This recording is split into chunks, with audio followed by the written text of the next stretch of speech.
ধেয়ে আসছে ঘূর্ণিঝড় মন্থা এবং তার জেরে ক্ষতিগ্রস্ত হতে পারে উপকূলবর্তী এলাকা দক্ষিণ ভারতের।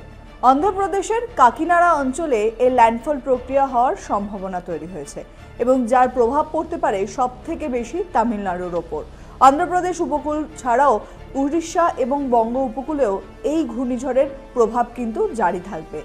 এখনো পর্যন্ত মান্থার যে অবস্থান দক্ষিণ পূর্ব বঙ্গোপসাগরের ওপর, তার জেরে ইতিমধ্যেই মেঘলা আকাশ দক্ষিণবঙ্গের একাধিক জায়গায়। এই দক্ষিণ পূর্ব বঙ্গোপসাগরে এই মান্থা তার সিস্টেমটিকে তৈরি করছে। ইতিমধ্যেই আলিপুর আবহাওয়া দপ্তরের যে পূর্বাভাস রয়েছে তা অনুযায়ী এই মান্থা ধীরে ধীরে আগামী 24 ঘন্টায় ডিপ ডিপ্রেশন বা গভীর নিম্নচাপ থেকে পরিণত হবে ঘূর্ণিঝড়ে এবং এর গতিপথ থাকছে প্রতি ঘন্টায় প্রায় 10 কিলোমিটার এবং সেটি খুব ধীর গতিতে এগোলেও আগামী 28 তারিখ অর্থাৎ মঙ্গলবার সন্ধে থেকে রাতের মধ্যে অন্ধ্রপ্রদেশের একেবারে কাকিনাড়া এলাকায় এই ঘূর্ণিঝড় ল্যান্ডফল প্রক্রিয়া চালাবে। তখন তার গতিবেগ থাকতে পারে 90 থেকে 100 কিলোমিটার প্রতি ঘন্টা। কিছুদিন আগেই দেখা গেছে ইউরোপের লোরেনা তাণ্ডবে কার্যত ফ্রান্স এবং স্পেনের একাধিক শহর জলমগ্ন হয়েছে। এই লোরেনার স্পিডও ছিল প্রায় 120 কিলোমিটার প্রতি ঘন্টা।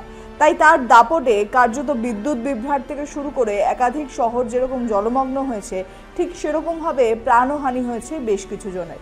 সেই পরিস্থিতি যাতে এখানে বা ভারতে না হয় তার দিকে কিন্তু যথেষ্ট তৎপর উপকূলবর্তী সমস্ত রাজ্যের প্রশাসন।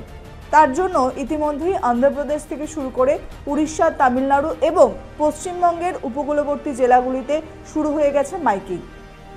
সমস্ত জায়গায় বিশেষ সতর্কতা থাকছে মৎস্যজীবীদের জন্য।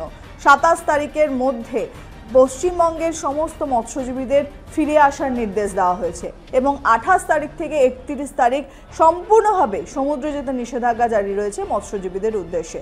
এই ঘূর্ণিঝড় মান্থা তার যে প্রভাব তা কিন্তু অন্ধ্রপ্রদেশ উপকূলের ওপর সব থেকে বেশি পড়লেও ল্যান্ডফল প্রক্রিয়া হওয়ার পর এই ঘূর্ণিঝড় ধীরে ধীরে আবারও একটি নিম্নচাপ রূপে উত্তর উত্তর পশ্চিম দিকে অগ্রসর হবে, যার প্রভাবে আগামী 28 তারিখ থেকে 31 তারিখ পর্যন্ত অক্টোবর মাসের সম্পূর্ণভাবে দক্ষিণবঙ্গ জুড়ে বৃষ্টির পূর্বাভাস জারি করা হয়েছে।